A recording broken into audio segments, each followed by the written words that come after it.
Back to it. Back in session. Thanks.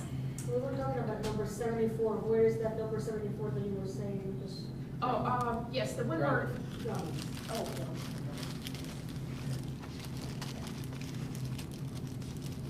Okay, other thoughts, comments? Wondering about? Yeah, we are. I think it's going well. This is related to Alvin. You sure? Yeah. Okay, garbage violations. Let's talk about garbage violations. I have some handouts for you. Whoops. You know, there's, people see garbage sitting out, and we have some concerns with, excellent. Kathy, there's some for you too.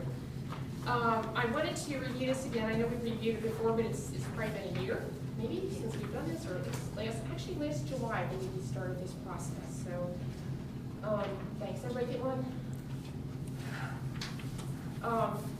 What I'm putting in front of you, a couple of things, and let me just start at the beginning.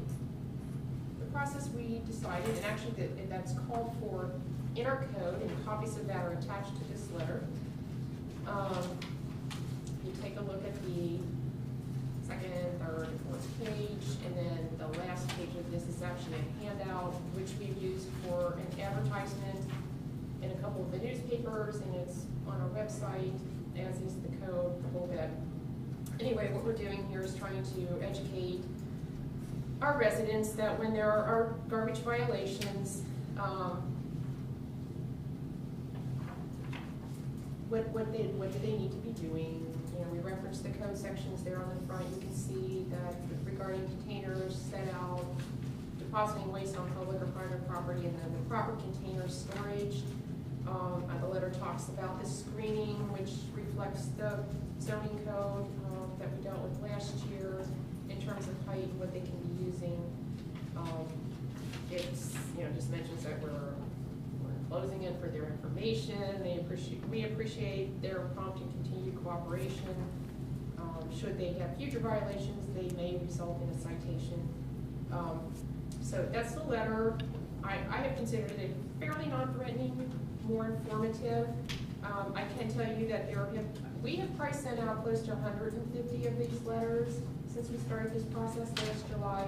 I can tell you probably at the most 6 people have been just really mad about getting one of these letters.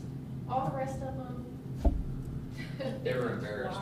They were quite, and they complied. And you know, if you do drive around, it's easy to just zero in on that one little can sitting there, but notice the ones that are now behind little lattice fencing, or they've tucked them behind a bush.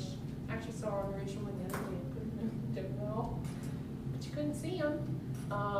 You know, so we really do get a lot of good compliance with this. But I did want you to once again see this and know that what we've been doing. I drive around. Connie's done some of the driving. We make note of the date and time that we see them. We then generate the letters.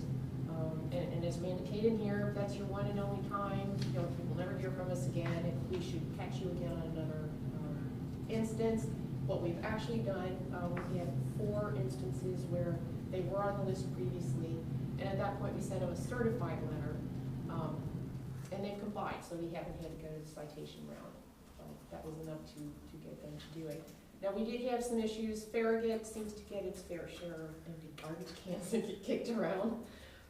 And I can tell you that some of those are tough because they're sitting in like a nowhere land. We send notices to like both properties, so it seems like it's theirs. Neither of them claim them. You know. Anyway, what we did is we just picked them up today. We don't know who they belong to, but they've been there long enough.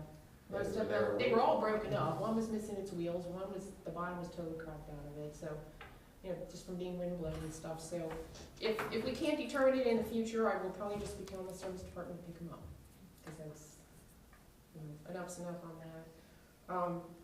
Anyway. Can I make 2 comments? Yes, sir. Please. Because I'm part of the band that's playing loudly on trash and garbage cans. And I just, when I drive by on Friday morning, I wouldn't think that I would see cans from Tuesday, Yeah. Wednesday. Yeah, or I would see them on Monday.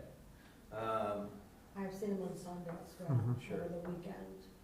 So, at the next council meeting, I would like to do a public service announcement, or somebody else can, to remind folks, because I think hearing it would be a great thing. So if no one else wants to do that, or they don't feel like it's part of their committee, I'm happy to do that. And then the other thing is, where we have multifamily dwellings and it's really hard, like, after financing an audit, I ran home, grabbed something quick to eat, came back, and there are bags of trash along Farragut right now that aren't in cans, that are outside of our ordinances. And that's not unusual for that stretch. And I'm wondering if we can get some assistance from the landlord of those, if we see them out of it. Because once they put bags out there, you don't know which tenant it is. Yeah. Unless you just, the police go through the bag. Yeah. And we've done that in the past, but sometimes you go through a can and you still don't get a letter with an address on it. Yeah. And police officers don't Yeah. like to put their rubber gloves on to go through somebody's garbage. So maybe we can get some assistance from the person that owns the apartment building to ask them to remind their tenants, here are the rules. And if we don't do that, then by the Sure. fall, and if I become agitated enough, maybe we'll do it just like we do garbage at the shopping center. We can cite the tenant and or the owner of the structure. Well, and I'm big on simplicity. If you just simply said, you must have a garbage can, you know, that kind of wording going out versus a larger document. Because I do get the impression that maybe some of this stuff just gets tossed. Yeah, and they can have the bags, but they can't put this out till morning. Right, Morning, right. But it's just a summary of that. you Right. know. You know, a couple of the things that I do want to be sure you know that we're doing, you know, one of the issues, especially over the weekend, you'll start seeing furniture out there. Yes, So on it's color. frustrating. And I'm not buying those, I did that for 3 months, from the moment that it started until December. I thought we gave enough time for the, being advertised in the paper, what has been out there and all that. So I'm sorry, but I have not been buying those covers to hand out. Well, but we've been having a lot of people buy them, so I they're know kind that. of catching I on, know but you that. still see them. So one of the things that we thought we would do is a big bright sticker that, and we're actually looking to get this in 3 parts. The bottom part would be a bright sticker that we could actually put on the whatever's sitting out at the curb. So the person sees immediately, oh, there's must be something wrong with that, you know? And then the second part we would mail to them for the Okay. letter, and then we keep a copy for our file. So we're trying to develop something like that right now. Can you, Because there, you know, there's that little delay in sending the letter, and then it's out a couple more days. Yeah. And just, that's right, the plastic, just for my own education, I guess. I understand the purpose of the plastic, like on a mattress, is it a bed bugs thing? Yes. Okay. Yes. yeah, and that's a So it's- RUMKey okay. requirement. Anything Okay. upholstered. Okay, Right. RUMKey RUMKey Yes. requires that, they won't pick it up. Okay, So we were trying to get, got it. you know, leads to more I problems. just- I knew Maybe that- I knew now there it's had to on be front some of us, history. doesn't pick it up, yeah. So we, you know, we try new things all the time, and any suggestions are welcome, but I wanted to let you know, and, you know, it's certainly one of those things when, again, there's only been a few people who've been terribly upset that they got a violation, but I mean, that's certainly not what is intended, we're just, it's an education process, I think. Is there any benefit to encouraging residents and as well as landlords of multi-tenant, of putting numbers or apartment numbers on these cans so they cans? can be identified? Yeah.